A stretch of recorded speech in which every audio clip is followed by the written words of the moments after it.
예수님은 나의 왕, 나의 주인, 나의 생명이십니다. 하나님 아버지, 여호수아가 기브온 주민들에게 속아 여호와 앞에서 맹세했지만 그것이 유효함을 봅니다.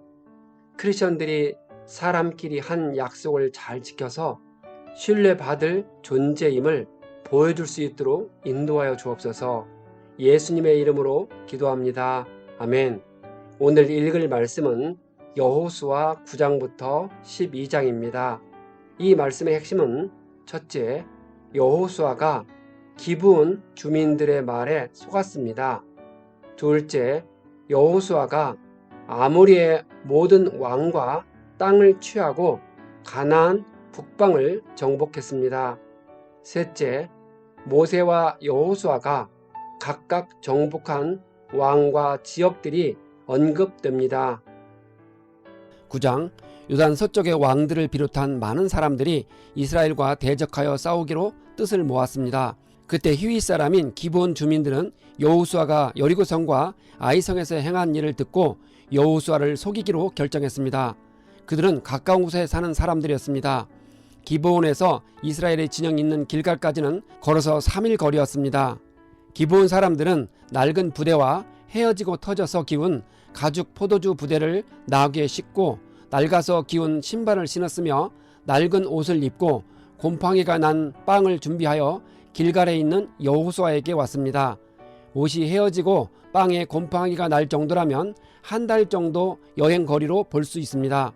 그들은 여호수아에게 먼 곳에서 왔으니 자기들과 조약을 맺어달라고 합니다. 그들이 하나님을 믿는 신앙을 가졌다고 볼 수는 없습니다. 그들은 단지 이스라엘의 신인 여호와가 강력한 능력을 가졌다고 알고 왔을 것입니다.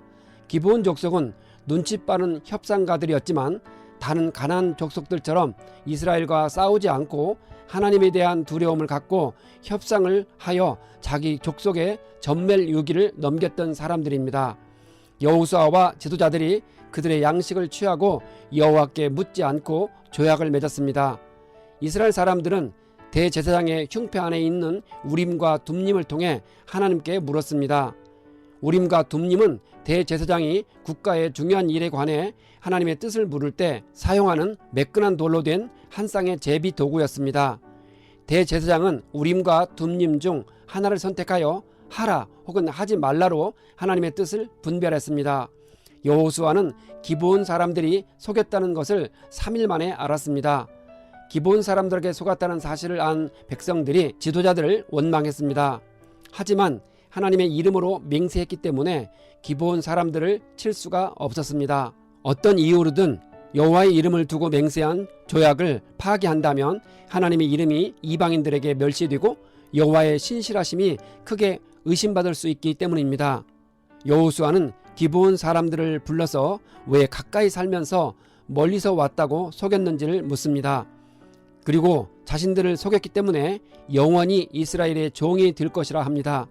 기브온 사람들은 자신들이 이스라엘 백성을 속일 수밖에 없었던 까닭은 하나님이 모세를 통해 이스라엘 자손에게 가나안 땅을 주시기로 약속하시고 모든 사람을 죽이라고 한 사실을 알았기 때문이라 합니다.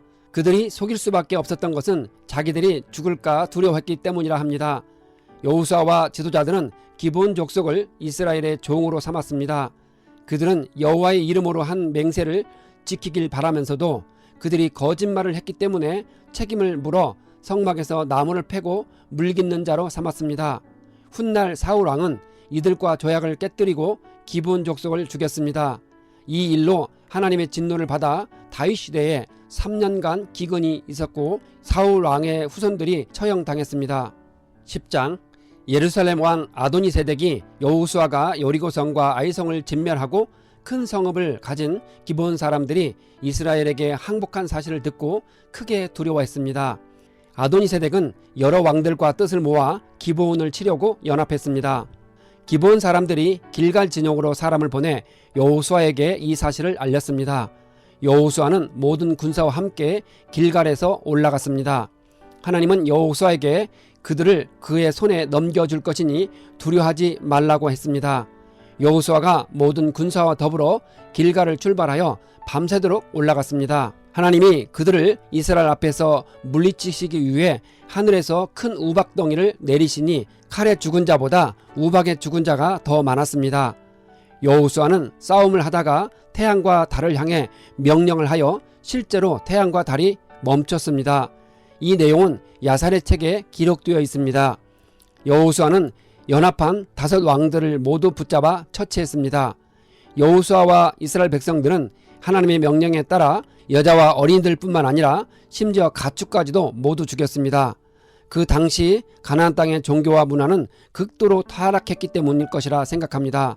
우리는 어린이들까지 모두 죽이는 이유를 알 수는 없습니다.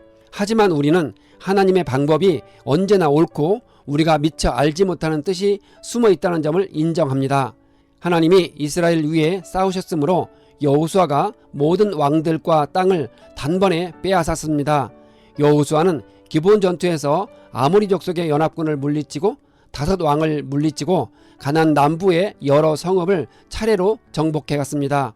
여호수아는 5 왕을 물리치고 야르뭇과 아세게까지 추격하여 모두 진멸한 후 막게다, 립바, 라기스, 에글론, 헤브론, 드빌의 순서로 가나안 남부 성읍을 차례로 정복했습니다.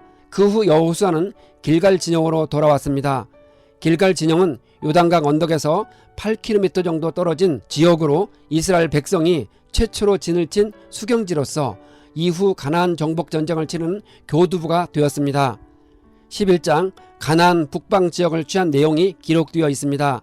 하솔 왕 야빈이 이 소식을 듣고 북방 산간 지방과 남쪽 아라바 평지와 서쪽 높은 지역의 왕들이 연합하여 모든 군대를 출동시켰습니다.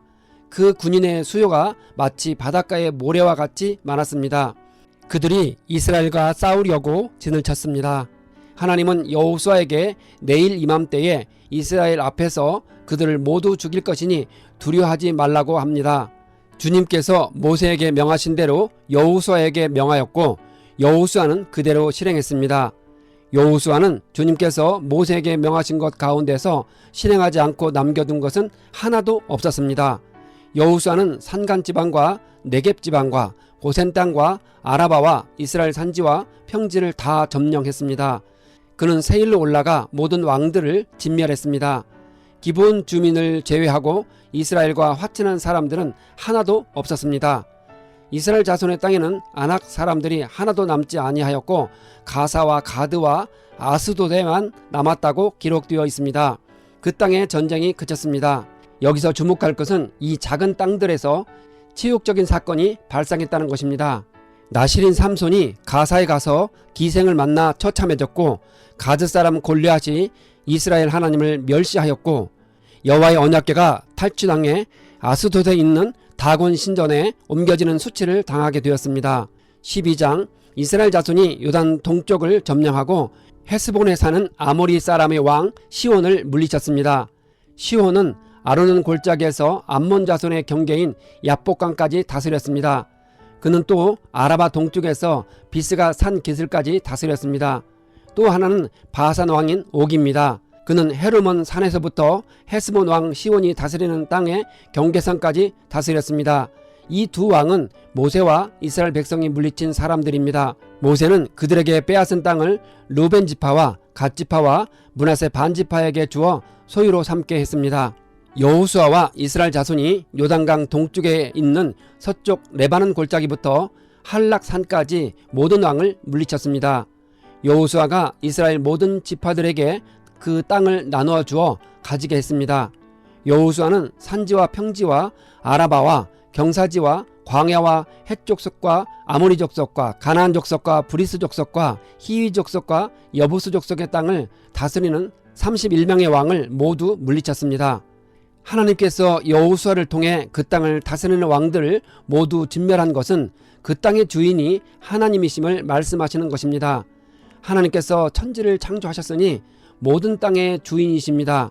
그런데 그 땅에 살고 있는 사람들이 온갖 우상과 종교의식으로 더럽히고 망가뜨리는 일을 했습니다. 이에 하나님은 이스라엘 백성을 거룩하게 하여 가나안 땅의 오염을 깨끗하고 정결하게 정리하길 바라셨던 것입니다. 여호수아가 정복한 왕들을 기록한 목적은 하나님이 가나안 땅을 주시겠다고 아브라함과 이삭과 야곱에게 하신 후 모세에게도 반복해서 약속하셨기 때문입니다. 하나님의 약속이 역사 속에서 구체적으로 성취되었음을 알려주시려 했습니다. 다른 하나는 모든 왕들을 하나님의 발 아래 굴복시키는 위대한 능력을 찬양하기 위함이었습니다. 왕 중의 왕이신 우리 하나님을 찬양합니다.